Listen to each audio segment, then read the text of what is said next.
할렐루야. 네, 오늘 주일 오후 예배 자리 가운데 나오신 성도님들을 주 안에서 환영하고 또 축복합니다. 우리 함께 옆에 나온 지체들 바라보시면서 인사하겠습니다. 사랑합니다. 축복합니다. 네, 사랑합니다. 축복합니다.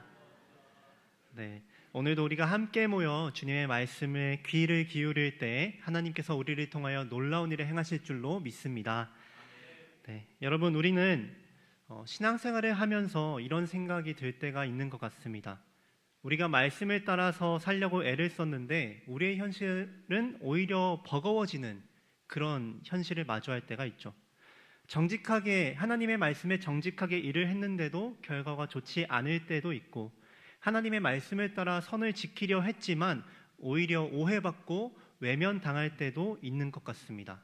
그리고 하나님의 뜻을 따르려 했지만 내 삶은 점점 더 어려워지는 것 같을 때도 우리의 삶 가운데는 펼쳐지고 있죠. 그리고 그럴 때에는 우리 마음 한구석 가운데에는 이런 질문이 일어납니다. 말씀대로 살아도 뭐가 달라지지 않는데, 말씀대로 사는 것이 오히려 더 힘들어지는 것 같은데, 정말 이 말씀에 따르고 순종하는 것이 과연 옳은 길일까?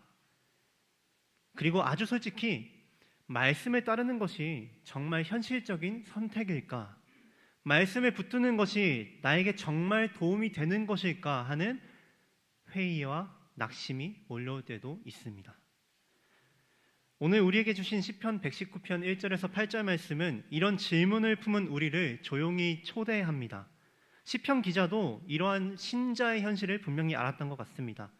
말씀에 따라 사는 삶이 결코 쉽지 않다는 것을, 넘어지고 흔들리고 때로는 지치고 무너질 수 있다는 것을 알았음에도 불구하고 그 시편 기자는 오늘 하나님 앞에서 깊은 고백을 쏟아내고 있는 것이죠.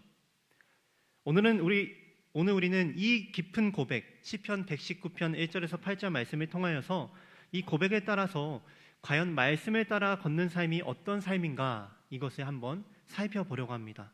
그래서 이 말씀 우리가 깊이 묵상하며 이 말씀의 은혜를 받을 때 지치고 낙심한 영혼들이 회복되고 메마른 우리의 심령이 다시 타오르게 되기를 간절히 소망합니다.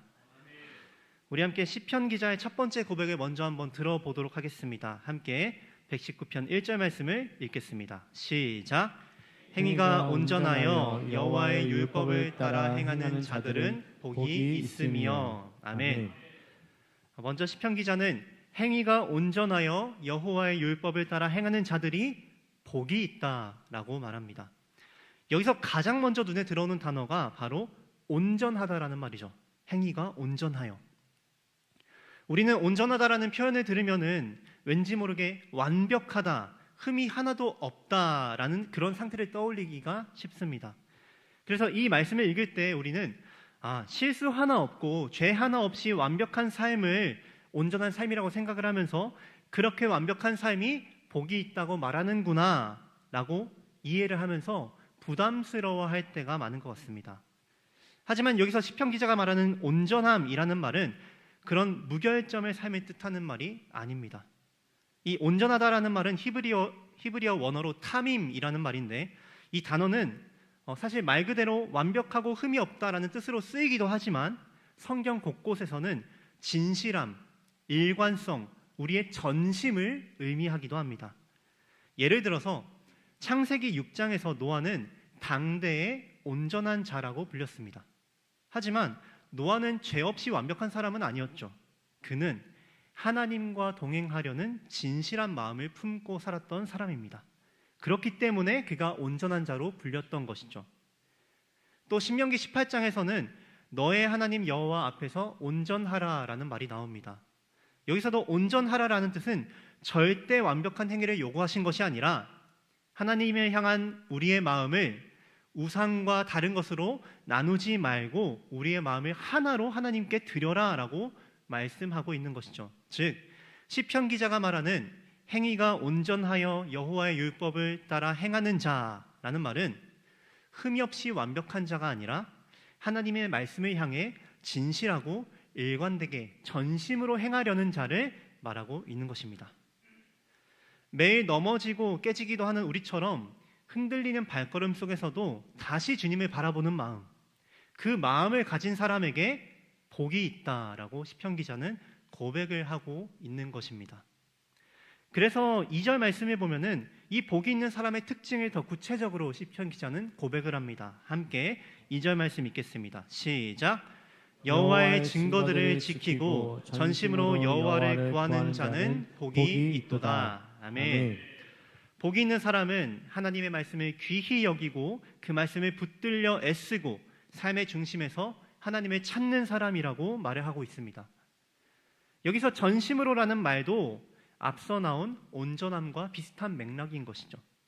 필요할 때만 하나님을 찾는 신앙이 아니라 우리의 삶의 한가운데에서 우리의 마음과 뜻과 힘을 다하여 하나님을 구하는 마음, 시편 기자는 이 마음을 가진 자가 바로 복이 있다라고 고백을 하고 있는 것이죠.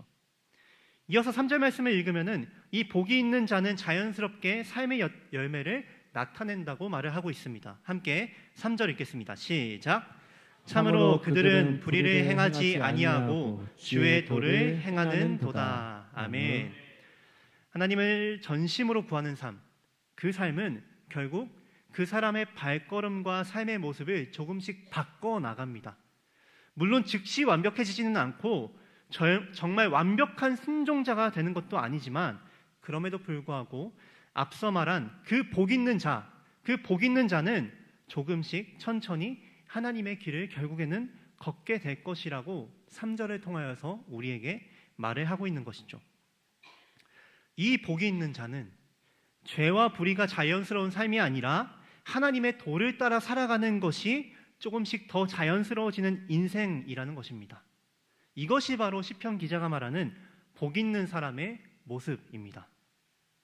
바라는 것은 우리가 이 말씀 앞에서 하나님의 말씀을 귀히 여기고 삶의 중심에서 주님의 말씀을 전심으로 찾으며 말씀의 길을 한 걸음 한 걸음 따라 걸어가는 그런 복이 있는 저와 여러분들이 되기를 간절히 소망합니다.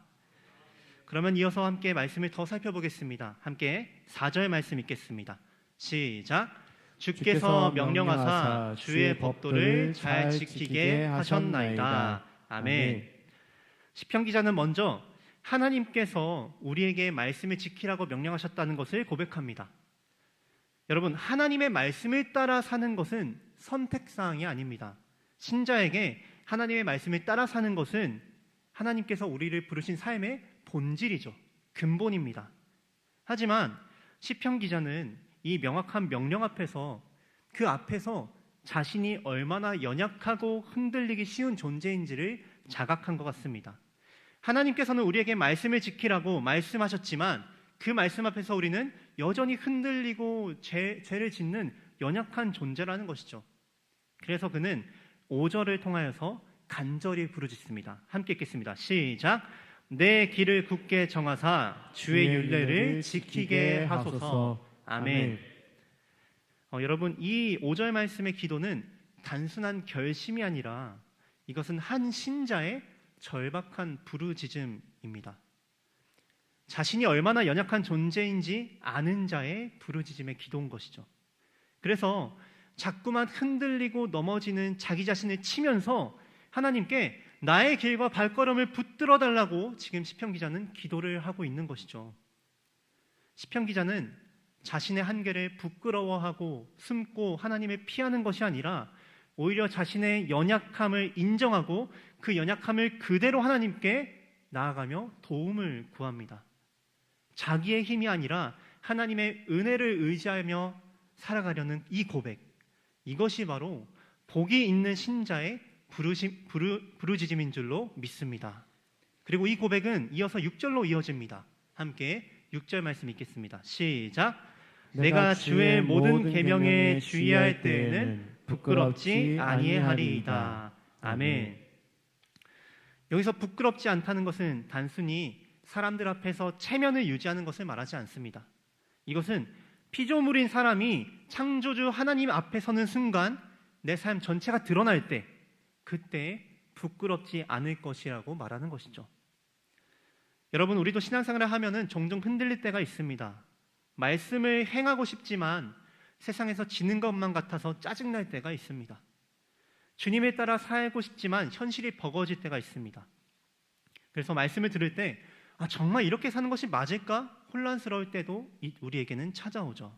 하지만 그러한 혼란 속에서도 시편 기자는 담대하게 선포하고 있는 것입니다.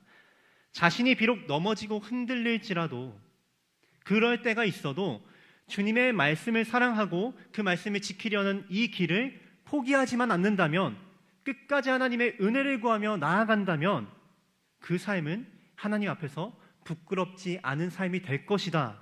바로 이러한 선포를 시편 기자는 하고 있는 것이죠.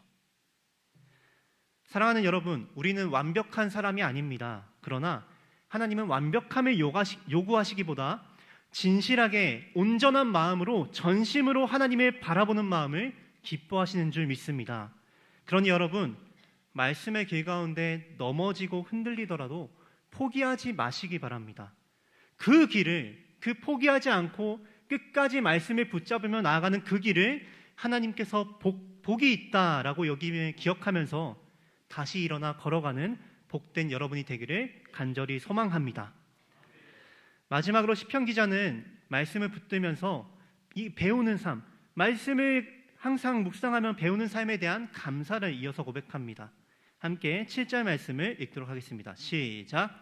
내가 주의 의로운 판단을 배울 때에는 정직한 마음으로 주께 감사하리이다. 아멘. 시편 기자는 이 7절 말씀을 통하여서 하나님의 말씀, 하나님의 의로운 판단을 배워갈 때에 우리의 마음 깊은 곳에서는 감사가 터져 나온다고 고백합니다. 여기서 주목할 것은 그가 감사하는 이유와 상황이, 그가 감사하는 이유가 그가 어떠한 상황이 주어져서, 어떠한 상황이 바뀌어서 감사하는 것이 아니라는 점입니다. 그의 현실이 나아졌기 때문에 감사하는 것이 아닙니다. 그의 삶이 더 편안해졌기 때문에 감사하는 것도 아닙니다. 그가 감사하고 있는 이유는 말씀을 배우고 말씀을 살아내려 할 때에 삶의 눈이 말씀을 통해서 열리는 경험을 하게 되었고, 그 신앙의 경험을 통하여서 결국엔 하나님의 뜻이 옳았구나를 고백하기 때문에 그는 지금 감사하고 있는 것이죠. 우리의 현실은 여전히 힘들 수 있어도, 내가 바란 결과가 주어지지 않았어도 우리가 끝까지 말씀 위에 서고 말씀에 붙들린 삶을 살아가게 된다면 우리는 결국에 하나님의 말씀이 옳았구나, 결국에 하나님의 길은 선하시구나 라는 사실을 깨닫게 될 것입니다. 우리가 끝까지 말씀을 견지하고 끝까지 말씀을 지키기를 씨름한다면 그 길 끝에서는 결국에는 하나님의 선하심과 아름다우심을 맞이하게 될 거라는 것이죠. 그리고 그 깨달음 앞에서 우리는 시편의 기자와 같이 하나님께 감사의 고백을 올려드리게 될 것입니다. 그러면 마지막으로 함께 8절 말씀을 읽겠습니다. 시작. 내가 주의 율례들을 지키오리니 나를 아주 버리지 마옵소서. 아멘. 감사로 터져나온 그 시편 기자의 마음은 자연스럽게 삶의 결단으로 이어지게 됩니다. 어떻게 말하나요? 주님, 저는 주님의 말씀을 지키며 살아가겠습니다 라고 결단하는 것이죠. 하지만 시편 기자는 여기서도 자신의 결단만을 믿지 않습니다. 곧바로 이렇게 고백합니다. 나를 아주 버리지 마소서. 이 고백은 마치 이런 기도가 아닐까요? 주님, 저는 주님의 말씀을 사랑합니다. 그리고 그 말씀을 붙들고 살아가기를 결단합니다.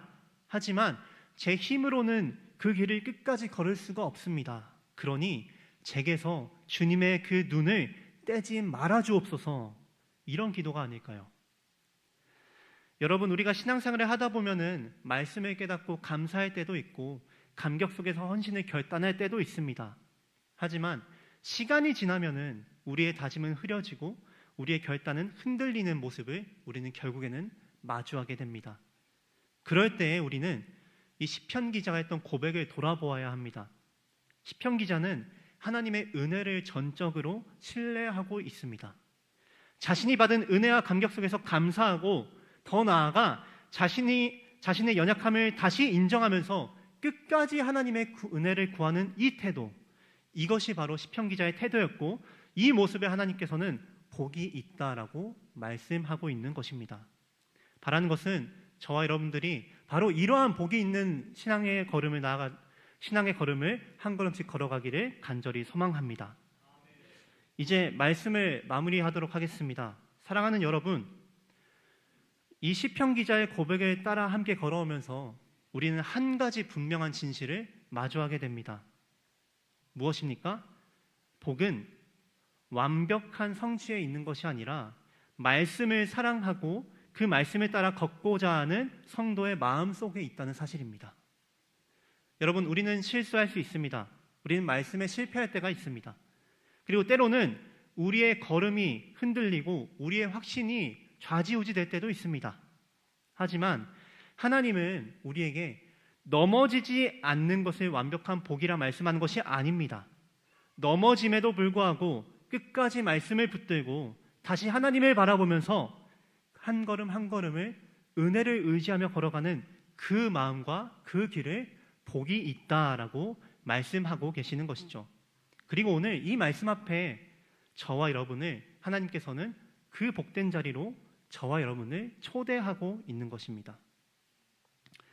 사랑하는 여러분, 우리가 걷고 있는 이 길, 말씀을 따르고 말씀 위에 삶을 세워가는 이 길은 세상 사람들이 말하는 성공과는 다르게 보일지도 모릅니다. 때로는 느리고, 때로는 넘어지고, 때로는 흔들리는 순간도 있을 것입니다. 때로는 억울할 수도 있고, 내가 왜 이렇게까지 해야 하는가, 내 속에 분노가 차오를 때도 있을 것입니다.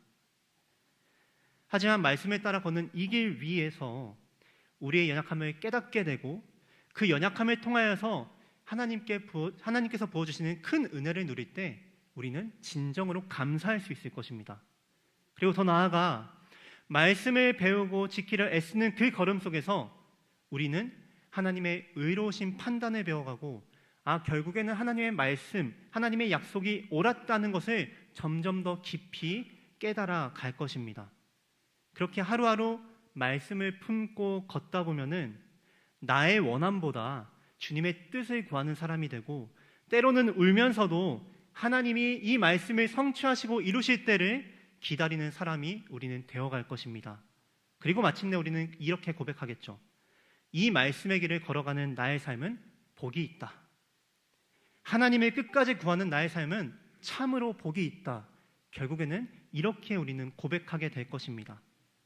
바라는 것은 우리 수원북부교회 성도 여러분들이 하나님의 말씀을 끝까지 마음에 품고 하나님의 은혜로 끝까지 말씀의 길을 걸어가게 되기를 간절히 소망합니다.